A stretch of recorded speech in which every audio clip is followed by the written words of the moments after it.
Brett McKay here, and welcome to another edition of the Art of Manliness podcast. Dip your toes in the world of personal finance, and you can find plenty of questions that are the subject of endless debate. How much of your income should you save? Is it okay to take on debt?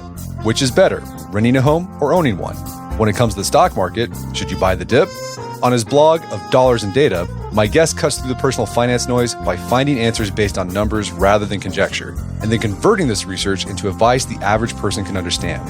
His name is Nick Maggiulli, and he's the Chief Operating Officer and Data Scientist at Ritholtz Wealth Management, as well as the author of Just Keep Buying, Proven Ways to Save Money and Build Your Wealth. Today on the show, Nick explains what the data says about how you should approach the questions I've already mentioned. He also shares how to spend your money without feeling guilty by using the 2X rule, the 3 criteria you should meet before you consider buying a home, the best way to approach the idea of dollar cost averaging, and more. We end our conversation with the right mindset to adopt in our volatile economy. After the show's over, check out our show notes at aom.is/financeanswers.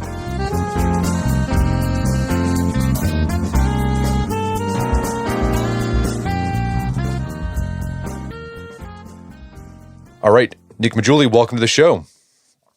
Thanks for having me on. So you are the Chief Operating Officer of Ritholtz Wealth Management, and you got a new book out called Just Keep Buying, Proven Ways to Save Money and Build Wealth.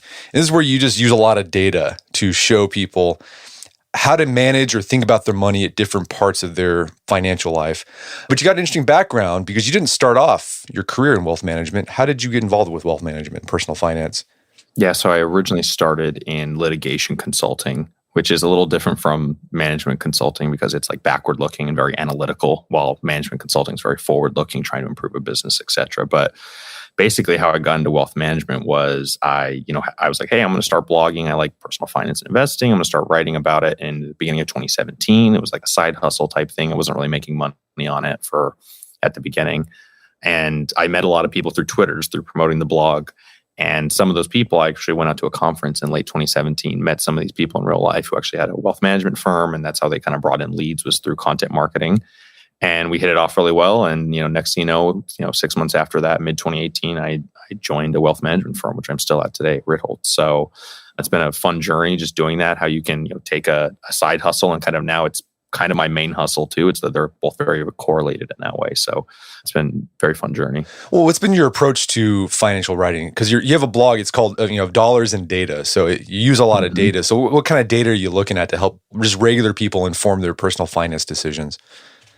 I mean, a lot of the data I'm using is, market data. I'm trying to see like, okay, for example, US stock returns or international stock returns, and just analyzing it in a lot of different ways, whether we're doing a timing question, like how often should you be buying? Should you buy the dip? These types of questions that people have, there's a lot of data there. There's also data from the Bureau of Labor Statistics, like on consumer expenditures, how people are spending money, all those types of questions. There's just data out there that you can dig into and just, answer questions and see if, a lot of the beliefs we have are true or not. And I think in the book, and Just Keep Buying, I basically took my greatest hits of stuff I've been writing over the last 5 years and just put it all into one place and said, hey, here's what people think is true, and here's what the data says, and here's what I found, and I think that's been really helpful just to kind of go through a lot of our core beliefs in personal finance and investing and, debunk the ones that I don't think are real. So let's talk about some of these principles and these greatest hits you write about in Just Keep Buying. The first principle you talk about is it's kind of in your face. It's saving is for the poor, investing is for the rich. What do you mean by that, and how are you defining poor and rich? Well, in this case, when I say poor, I mean it on both an absolute level and a relative level. So when I say absolute, like if you're truly just don't have any money, you're below the poverty line. But also for someone who's like, let's say, late teens, early 20s, maybe they're starting to work for the first time, I would consider them poor relative to their future selves, right? Assuming they're going to, save and invest diligently, et cetera. And so when I say poor, I'm saying like, the issue, I really realized all this, when I was 23 years old, I spent so much time trying to pick my asset allocation, overanalyzing my investments. But at the time, when I was 23, I only had $1,000 to my name. So like, even if I got, a 10% return, that's, what's the math on that? $100 in a year. And yet at the same time, I was going out and, blowing $100 by, going to dinner, getting drinks, Uber home, all that stuff, and there goes $100 like that. So like my investment return for an entire year, I could have spent in one night easily when I was living in San Francisco at the time. So I think when I say savings for the poor, it's like, what do you need to focus on when you're 23 years old or 22 or just kind of getting into the job market or you don't have a lot of money? You need to focus on your savings. You need to focus on, earning more income so you can actually save money. Spending all this time trying to over-engineer your investment portfolio is mostly wasted time, for someone. I'm not saying you shouldn't learn about it. I think knowledge is always helpful, but I know people that spend so much time trying to analyze the markets, this and that, and it's like, bro, you have like $10,000 to invest. Even if you could get a 10% alpha, that's $1,000. And how many hours did you spend to get that $1,000, right? You probably would have been better off working at McDonald's in a side job, And when you actually analyze the number of hours people put in for something, like just to try and get extra return, it's ridiculous. So I think that's where that phrase comes from. Because when you're poor, when you don't have a lot of money, you really need to focus on your savings. And then once you actually build up a nest egg, you have a lot of money or considerable amount of money, then you can start like really focusing on your investment. That's where every little percentage makes a difference. Because let's imagine on $10 million. I imagine you had 10 million bucks. A 1% difference, is pretty significant versus, a 1% difference on $1,000 is nothing, right? So that's kind of the main takeaway there. Gotcha. And when you say saving, like you need to save your money, you're not saying just put it in a bank account. You're going to be investing it, but you're just not focused on like allocation and like market, all this weird stuff with you can do with investing. Yeah. So I apologize. When I say savings for the rich, like you need to save that money, and of course you have to invest it. Like that's the premise of the book is like you're always investing your money. It's just you need to focus more on how much you can actually save and invest early on before you start over optimizing every single thing in your investment portfolio. So I'm not saying allocation doesn't matter at all. That would be silly, but it's just like you don't need to spend all the hours I spend like trying to supercharge my investments when you don't have a lot of money. Like now that I'm 32, it matters a lot more than when I was 23, right? So That's the kind of the main takeaway. And the easiest way to, I talk about this in the book in the first chapter, which I think is one of the most valuable chapters in there, is just like, think about how much you can save in the next year. That's some amount, right? Let's say you could save, $5,000 in the next year. Okay. Well, how much can your investments earn you in the next year, right? Let's say you took a fair, let's say you're gonna get a 5% return. If you had, $10,000, that's, $500, right? So $5,000 you could save versus your investments earn you $500. Like which one's bigger? The 5,000 is bigger. So you need to focus on that, and you need to keep building that and in reinvesting that money until the investments can earn you as much or more than what you could save yourself, right? And so you'll see by the time you're, 40, 50, your investments, if you do this properly, should be able to earn you more than you could save in a year. And that's how you've done the game properly. And that's when you start to really, really focus on your investments once you're much older and have a lot more wealth. Yeah, that's that crossover point. I remember when I was in Your Money or Your Life, I remember reading that book, had a big impact on how I approach finances. And that was that one point. It's like if you're the money you make from, I guess in Your Money or Your Life, they focused on CDs, which you probably shouldn't do anymore these days. But if your if your CDs were earning more than your income, then like you were good. Yeah, exactly. So that's one way you could look at it. I agree. The CDs thing is not really a thing anymore, but I completely agree. Yeah, CD ladders. I remember I had a CD ladder in high school. I thought it was savvy. So let's talk about how much you should save, because I've heard all sorts of numbers. I remember when I was a teenager, I had this this mentor, and I remember we were driving in the car to someplace, and he said, "Brett, if you do these two things, you're going to be okay. If you set aside 10% of your money for giving, and then 20% for yourself, save." And like I listened, I was like, "Oh yeah, this sounds." And so I've done that. What does the data actually say? Like, what's the appropriate amount to save? Is it 10%, 20%, 30%? What is it?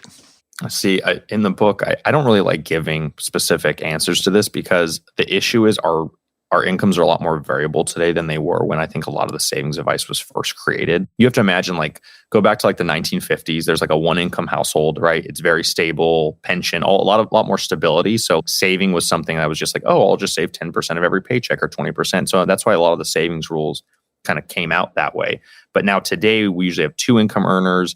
We now have side hustles. Like income's not far more variable. Like let's say if you were, an Uber driver or something, like your income's going to vary every time you go out, right? So because incomes varies so much more today, and there's a lot of data showing this, it's really hard to say like always save the same amount, because given, different costs and different income, how can you save the same amount every month? It's just like, it would be very difficult. You'd have to cut back or you'd have to do all sorts of stuff. So my philosophy is just save what you can.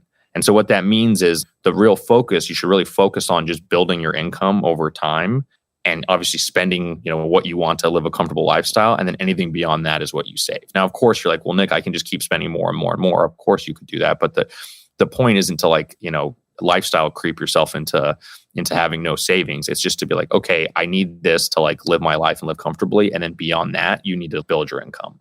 That's like, I think it's the way to like, this is the lowest stress way to save money. And also the data supports it because there's no one right, savings rule. And the example I give in the book, when I was living in Boston, I had a 40% savings rate, after tax savings rate, very high. As soon as I moved to New York, I didn't have any more roommates, so my rent went up. And also I took like a slight pay cut when I first moved here. So like my savings rate went from 40% after tax to like 4% after tax. Now I could have done 20% each year, but I'd have been under saving in Boston. And then I would have been living a really rough lifestyle in New York by trying to save 20% when I didn't really have money to, So I think there's times when it's okay to save more than you might necessarily need to save. And there's times when you can, save less because, you're getting higher costs or something at the time. So those are the things I would try to focus on. Yeah. And you also highlight research that says when you're if you feel like you have to save 20%, but like it's not possible, that's what causes a lot of stress in your, from your money.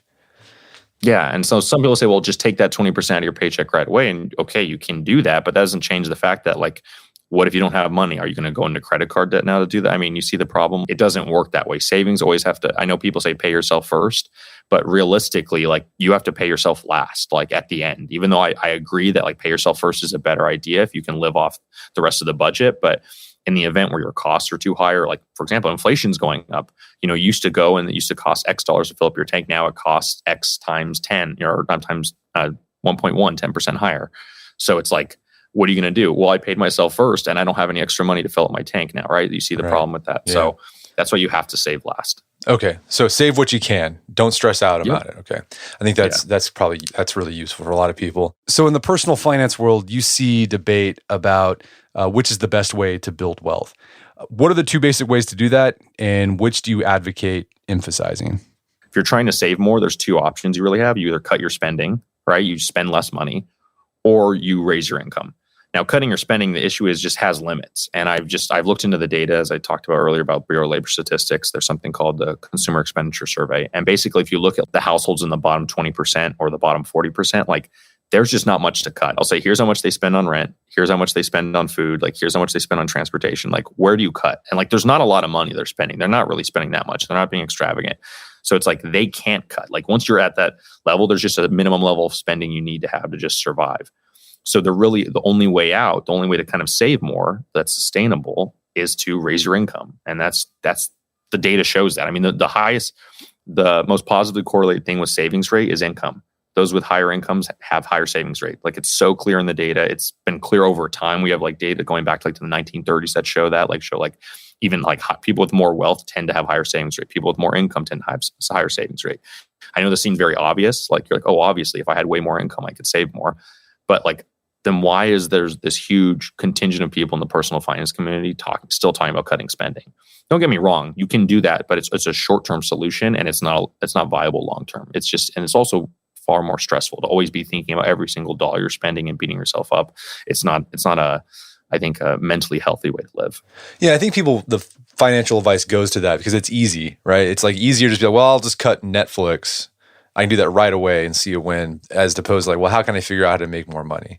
I agree. It's far harder, but this is about sustainability, right? Just as like, if you want to build something that's sustainable, it takes a long time. Like, I've been blogging for over 5 years now, and I didn't make really any money for the first 3 years. I had some like Amazon affiliate links. I made like $1,000 a year, considering I'm spending 10 hours a week. I'm spending $500. I'm making $2 an hour, right, for the first 3 years. And then I started running ads because my audience got big enough, and now I make more than that. So it's obviously been helpful. But that's an example of like, yeah, it can take a long time, but it can work. And I know there's far better monetization opportunities than starting a blog. I think I did one of the worst ones out there, if I'm being honest. So, just getting a side hustle, things like that. That's how you can grow your income, teach people, tutoring. There's all sorts of different things people can do. And especially with the gig economy where you can make extra money, find a skill that you really, or some expertise you have and sell that. There's a lot of ways to grow your income. But ultimately, all that income should be used to buy income producing assets. And those things are going to start paying you. That's like stocks, real estate, index funds, things of that sort that'll just pay you over time. That's kind of the main goal, I think, of all of this. Okay, so find ways to increase your income because that'll allow you to save more. And because you can save more, you'll eventually get to that crossover point where your money's working for you.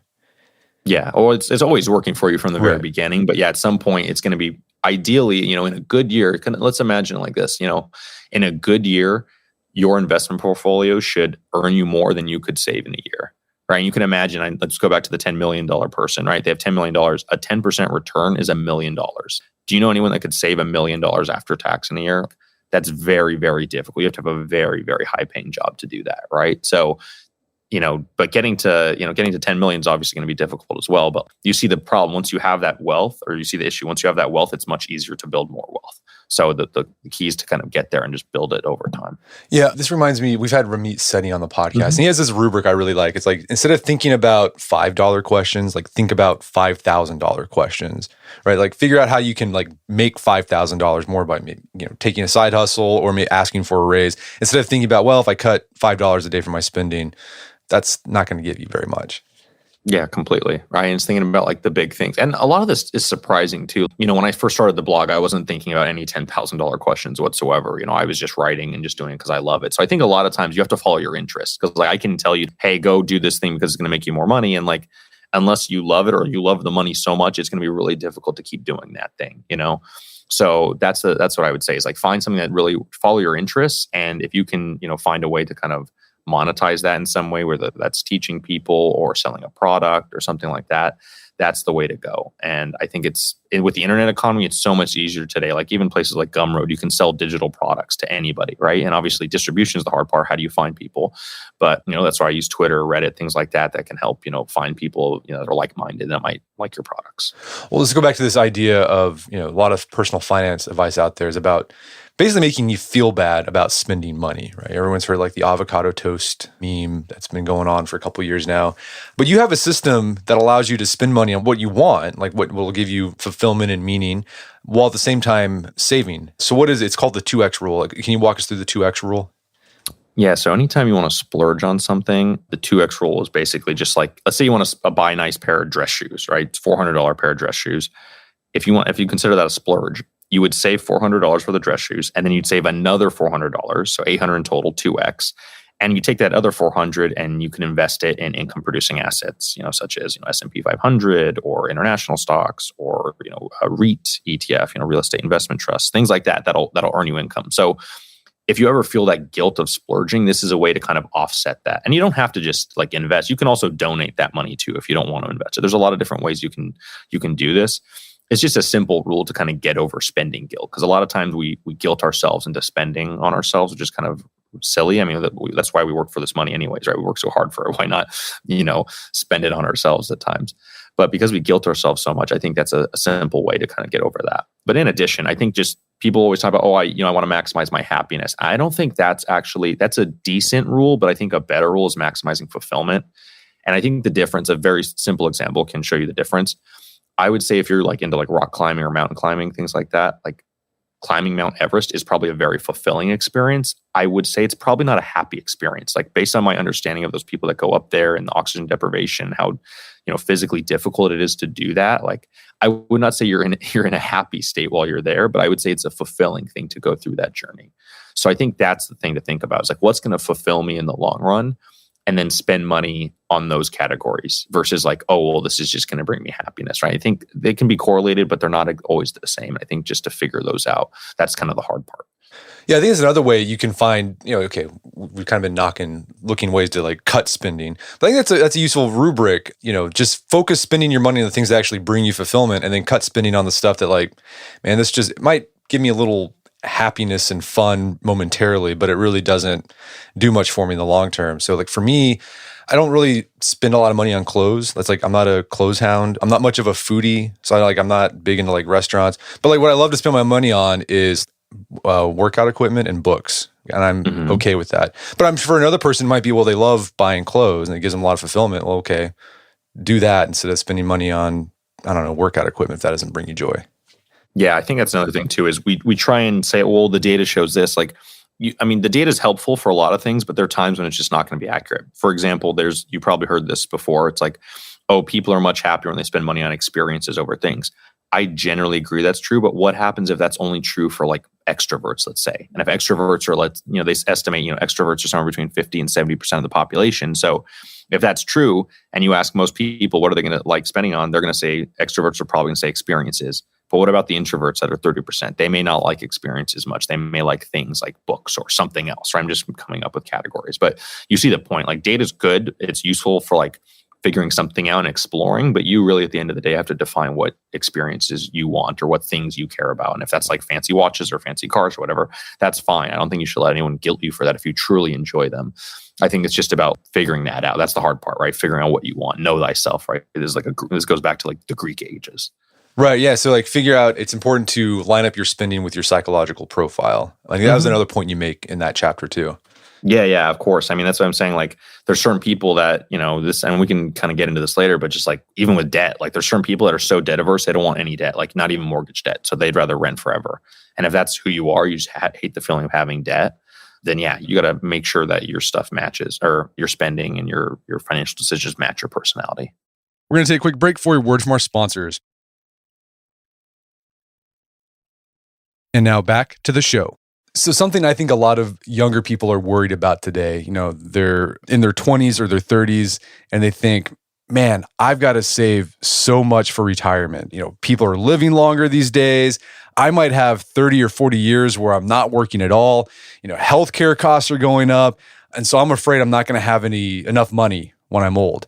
But you point out data that says, yeah, you're probably going to be okay. You probably don't have to worry so much about it. So what do the numbers say there? Yeah. So the first thing, I just want to dispel this myth. Everyone thinks that Social Security is going to run out of money. Like, oh, we're just going to get zero. And I think there's a lot of people, especially in millennials, who believe that we're not going to get any money out of Social Security. And if you actually look at the reports, like Social Security is definitely not going to run out of money. Even if the trust runs out, like future workers paying into the system will be able to pay out benefits to at least 70%. So I think benefits will be reduced. They'll probably raise the retirement age. It's the only way to kind of make the system work. But to think you're going to get zero, I think is a little extreme. I just can't imagine that unless like the US collapses. But in that case, like, who cares about your investment portfolio? Honestly, you're going to need to like figure out far bigger problems than worrying about your retirement, right? So I think that's the first thing. Just Social Security, some Social Security will be there. So you really just need to save in excess of whatever your Social Security income is going to be. And right now, like for Social Security, it's about $1,500 a month. So it's not a ton of money. It's $18,000 a year.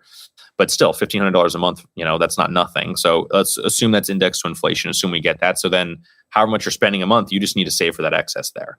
So that's one thing. And if you look at the data, there's just so much data that like retirees don't spend down their wealth.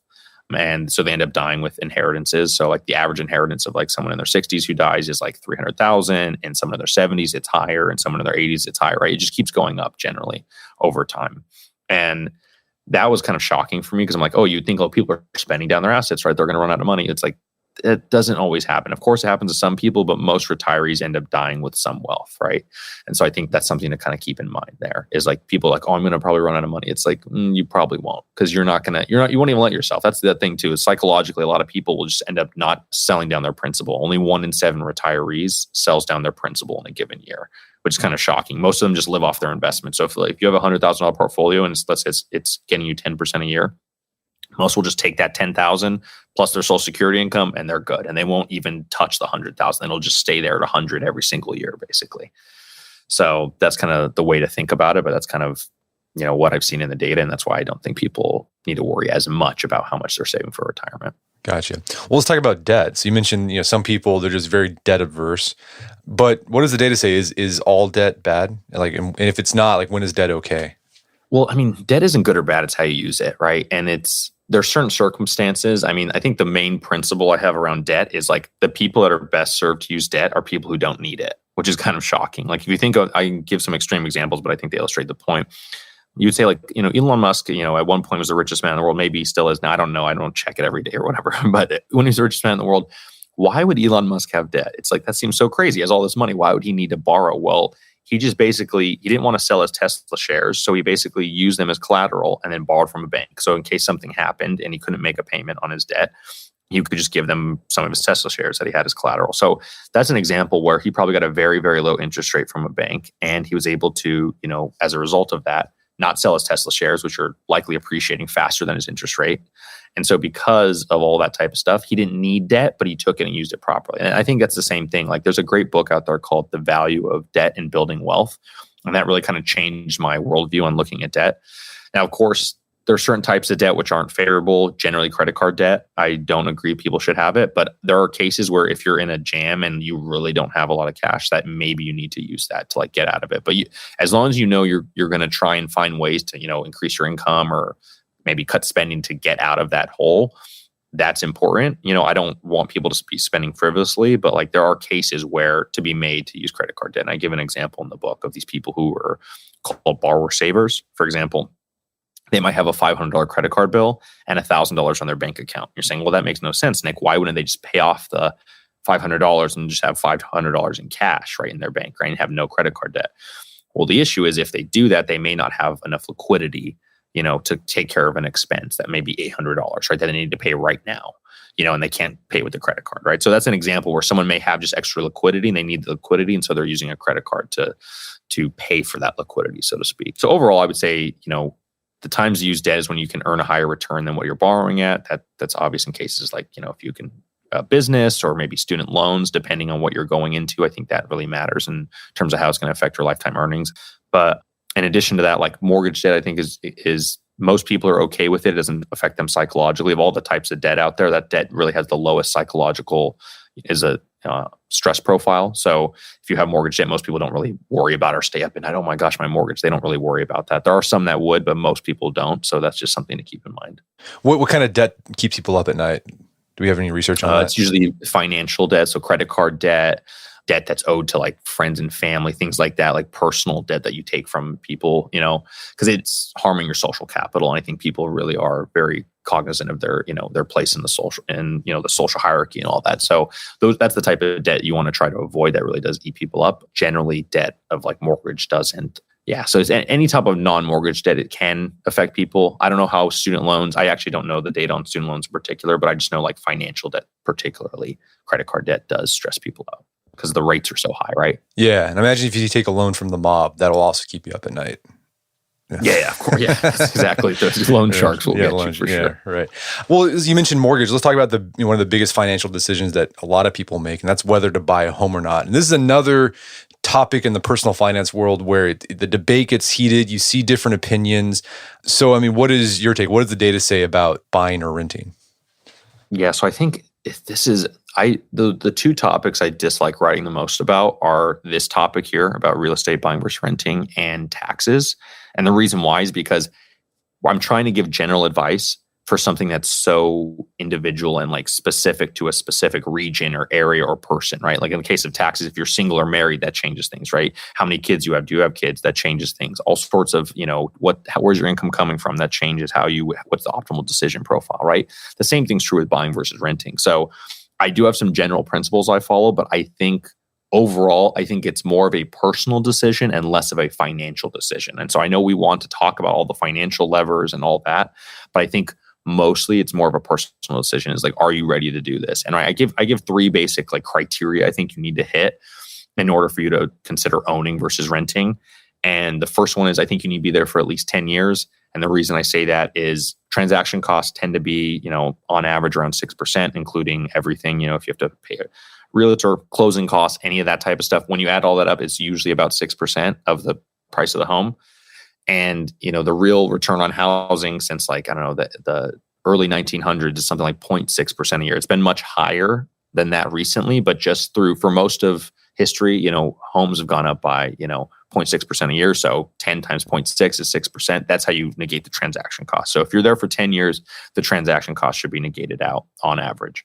The second thing is you need to have a stable personal or professional life. It's really tough to like buy a home as a single person and then, you're going to get married and have kids and the home isn't big enough for that. And then you need to sell and pay the transaction costs again, right? So ideally you want to not pay transaction costs. So that's another thing. So the personal life or professional life, right? You don't want to go and, hey, I just got this really risky job or maybe I'm at a startup and, my income's going to be very variable or something. You don't want to take on a bunch of debt where you have to make payments every month and you have no idea what your pay is going to be that month. So I think that can also be risky.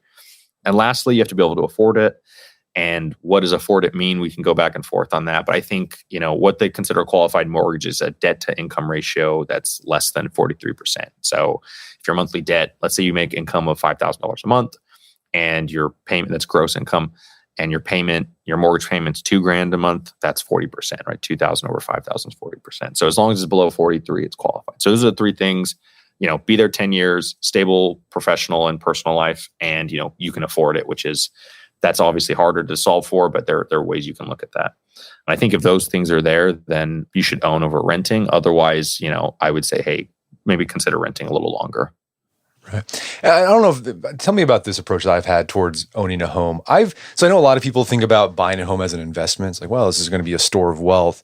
I've never really thought of my home as like part of my store of wealth. Like I bought a home, I treat it like I'm buying like a car or something. It gives me utility, but there's also like all this intangible value that I get from owning a house. It's like where I can build a home and make memories for my kids, and I can remodel it and do stuff that I want to it. I'm never really thinking about, when I'm 20 years from now, I'm going to be able to sell this thing and pocket a bunch of change. Is that a good way to think about it? Should I be thinking of my home as an asset? I mean, I agree with you that like a lot of the home part is the societal thing. It's the social thing. It's the personal values and things you care about, which you mentioned here. I would not necessarily consider a home an investment in a traditional way, because it's really like, let's say your home goes up, twice, 2x in value, right? The question is, can you make anything off? Can you eat that equity? And unless you sell that home and go to a much cheaper area, because think about it, if your home went up 2x, probably every other home in your neighborhood went up 2x. And I'm assuming you want to live there for some reason, right? You like where you live. Then it's like the only way you can cash out that is if you sell in one place and move to a much cheaper area. That's the only way that it becomes an investment. You kind of can cash out some of that equity. But most people generally live in the same areas. They don't move too far away. So they're never going to be able to see that. So I don't like thinking about it as an investment. It can be an investment in certain circumstances, but usually it'll just kind of keep pace with inflation. So over time, it should keep pace with inflation, which means, it's going to be either passed down to someone else and they're going to really enjoy it, the investment. So it's not really an investment for you, but it could be an investment for, the next generation, right? Your children, if you eventually pass, you pass on the home and then they either keep it or sell it or whatever they do with it. So that's where the investment part, I think, comes in. Gotcha. Well, let's move to, we've talked about saving, we've talked about debt, we've talked about, more, this is some big personal finance decisions that people have to make. But let's talk about, okay, we're saving our money and we need to invest it. You're saying when you're first starting to save/invest, like you shouldn't spend a lot of time and bandwidth thinking about, well, it's my allocation. It's like, I'm going to maximize this. So what do you recommend for someone who's just starting out? Say it's a guy listening, they're in their 20s, they're just starting to work, they've opened up a 401k. How should they invest their money so they're not having to actively tinker with it all the time? Yeah, I think they should just be broadly diversified into income producing assets. And so what does that mean? Income producing assets is a very, vague term, but it includes things like stocks, bonds, real estate. And there's different ways you can do real estate, whether you're owning an investment property or you're buying real estate through, like, as I mentioned earlier, a real estate investment trust, which you can get through an ETF index fund type thing. I can't mention specific tickers for compliance reasons, but if you search, S&P 500 index fund, you can find a very cheap option that will give you diversified access to the US stock market, right? So I think that's the simplest way. You buy those things, you buy them over time, you don't worry about it. You spend more of your time focusing on your career and saving more money. And then as you start to acquire more and more wealth, then you can kind of fine tune and say, hey, do I really need then you can start saying, hey, do I need something like art? Do I want to have something like crypto? Do I want to have something, and you can start adding these other things, which may not be income producing. But I think the bulk of your assets should be in income producing. I'm not against crypto. I'm not against art. I own both of those asset classes, but they represent a minority of my portfolio. So I'd have about 85 to 90% of my assets are what I would consider income producing in my portfolio. And the other 10% are things like that aren't income producing, which is crypto, art, and I think a handful. I have some private investments in companies, but I consider those because I'm like seed angel round. I don't even consider those as income producing. So I consider them as like kind of like a lottery ticket type thing. So that's also in the non-income producing asset, but could become income producing one day. So someone who's just starting, you can just do some research, find broadly diversified index funds. There's not a better, they're so cheap and they work really well and to build wealth over time. Yeah, I think most of the major investment firms, like they offer some sort of index fund that you can get. So focus on that, and then once you are getting that going, then you can use a small percentage of your savings for that fun stuff, cryptocurrency, art, etc. Yeah, of course. Yeah. Well, let's talk about the title of the book. It's called Just Keep Buying. And this is the idea that you should just constantly keep buying and investing in the market, putting your money in income producing assets. When I first saw the idea of just keep buying, I instantly thought of dollar cost averaging. For those who aren't familiar with dollar cost averaging, can you explain sort of the common conception of dollar cost averaging? And then I guess maybe how is just keep buying similar and different from that common conception? Yeah, so just keep buying is basically dollar cost averaging. It just has the psychological motivation built in. And to be honest, it's catchier. I mean, no, it's dollar cost averaging. I mean, it's fine. It's been there for a while, but just keep buying is just a catchier phrase. I think it would be more eye-popping. But I think one of the issues with the term dollar cost averaging is there's actually two definitions for it. So my understanding is the original definition, which I think got popularized by Ben Graham. Ben Graham, who did securities analysis, was like the mentor to Warren Buffett. He said dollar cost averaging is when you're just buying over time, right? So if you have a 401k, every 2 weeks you get paid, you're buying, you're taking some money, you're buying into the market or whatever you're buying, whatever basket of assets you're buying into, you're buying them over time, right? That's the original definition of dollar cost averaging. At some point, the second definition came up, which is imagine, you sold a business or you got an inheritance. You have a big chunk of change. Let's say you have $100,000 to invest. Instead of putting that all into the market now, which people call lump sum investment, they say, oh, you should dollar cost average that investment and slowly average into the market over time. I do not like that definition because think about it. It actually means the opposite of the first definition. The first definition of dollar cost averaging means investing as soon as you can with whatever money you have, right? Investing now, right? The second definition, which is averaging in slowly into the market with a large amount of money, that's the exact opposite of the other definition. So I think this is so confusing because you have the same phrase being used for two different definitions. And I've been on the warpath to try and fix this for a long time, trying to tell people to stop using the second definition because that's kind of a more, that's a newer definition basically. But it's not going to change. This will continue to cause confusion. So basically, long story short, the good dollar cost averaging, just keep buying, that is the good version of it. The bad version is the one that slowly averages into the market over time because it's suboptimal. I show in the book why investing now is far better than averaging in, as I call it. So that's what I would say in terms of understanding dollar cost averaging. The confusion that you'll hear when you read, you might read a post that says lump sum versus dollar cost averaging. That is the second definition. That's not the definition that I'm using which is, I think, true to history and true to how it was invented or popularized at least. Well, can you kind of walk us through? I mean, I know you can get in the weeds with this stuff because I thought that was interesting because when I've read about dollar cost averaging, I've always seen that second definitions, right? Well, let's say you have $100,000 to invest. You inherited $100,000. Well, instead of investing it all at once, you want to break that up throughout the year because, 1 month the market might be up and then another month the market might be down. The market might be up the next month. And so overall, you get your money in at different times. And so it will, it'll even out, average out, right? With lump sum investing, it's if you invest your money when the market's high and then it crashes, well, you just lost all that. I think that's what people think with dollar cost averaging. So why is that second approach to dollar cost averaging suboptimal from the lump sum investing? So it's suboptimal because the market tends to go up over time. And so I actually show in the book, I go through a bunch of different asset classes. I don't just use US stocks. I do US stocks, I do gold, I do international stocks, I do Bitcoin even. And I show that if you were to average in, which is this second definition for dollar cost averaging, that underperforms buying now, which is putting all the money in now lump sum, right? 80% of the time. And the average underperformance for every asset class, it varies, but for the US stocks, it's about 5%. So let's say, Brett, you and I got paid $100,000 at the beginning of this year. And I put all the money in January and you slowly weighted in. Now in 2022, you would have been better off because putting in January, the market obviously crashed. And so you would have been better off in that year.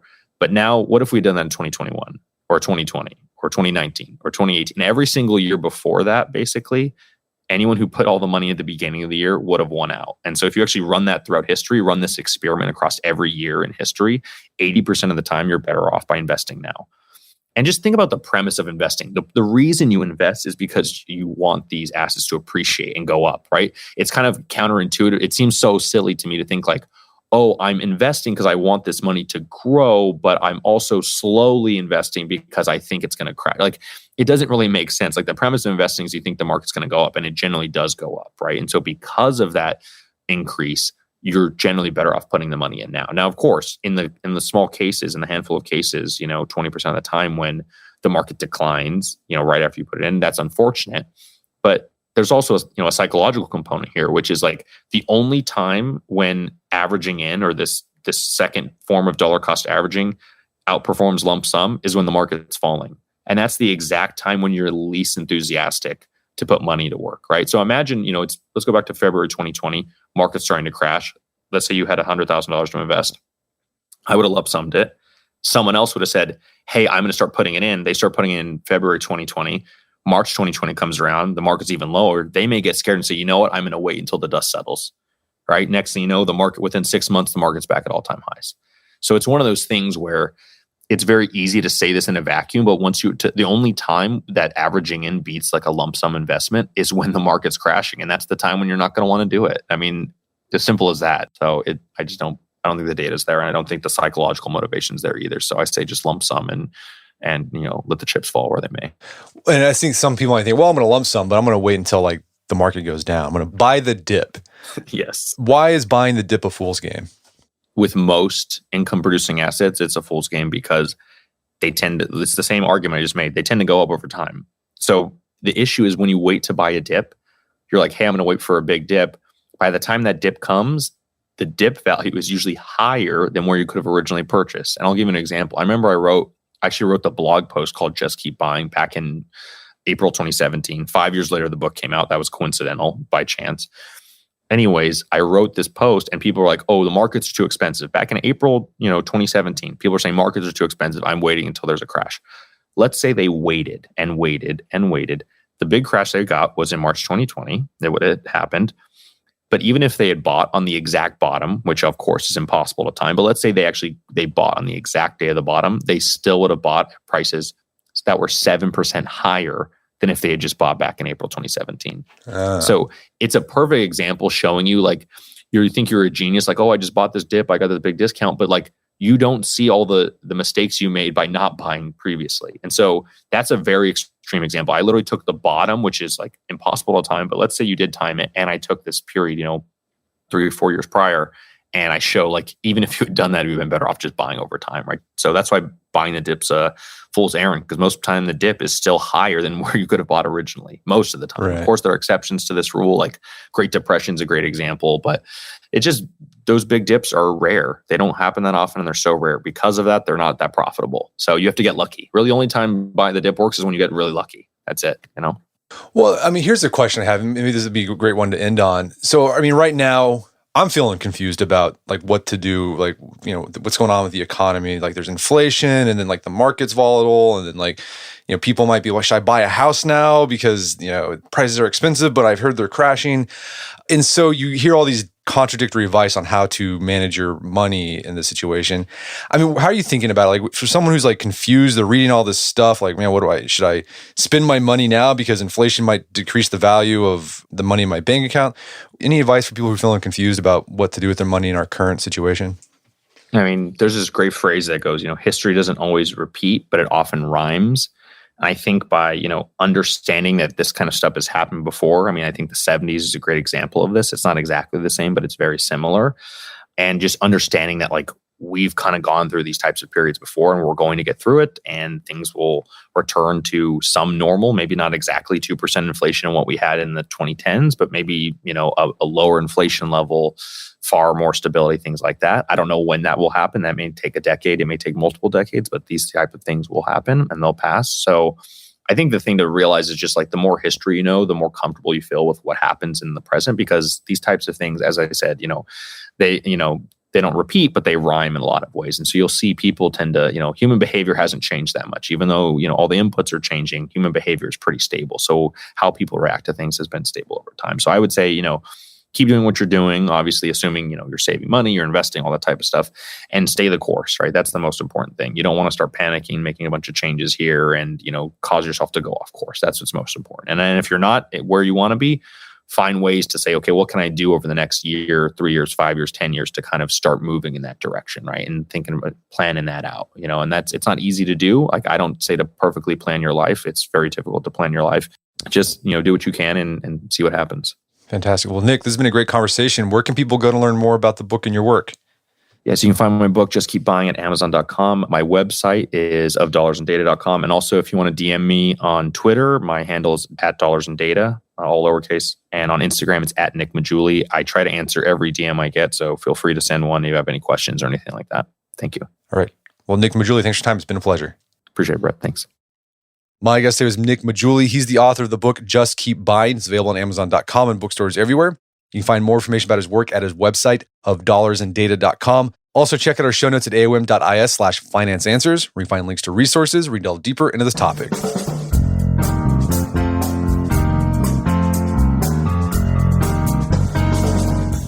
Well, that wraps up another edition of the AOM podcast. Make sure to check out our website at artofmanliness.com, where you can find our podcast archives, as well as thousands of articles written over the years about pretty much anything you think of.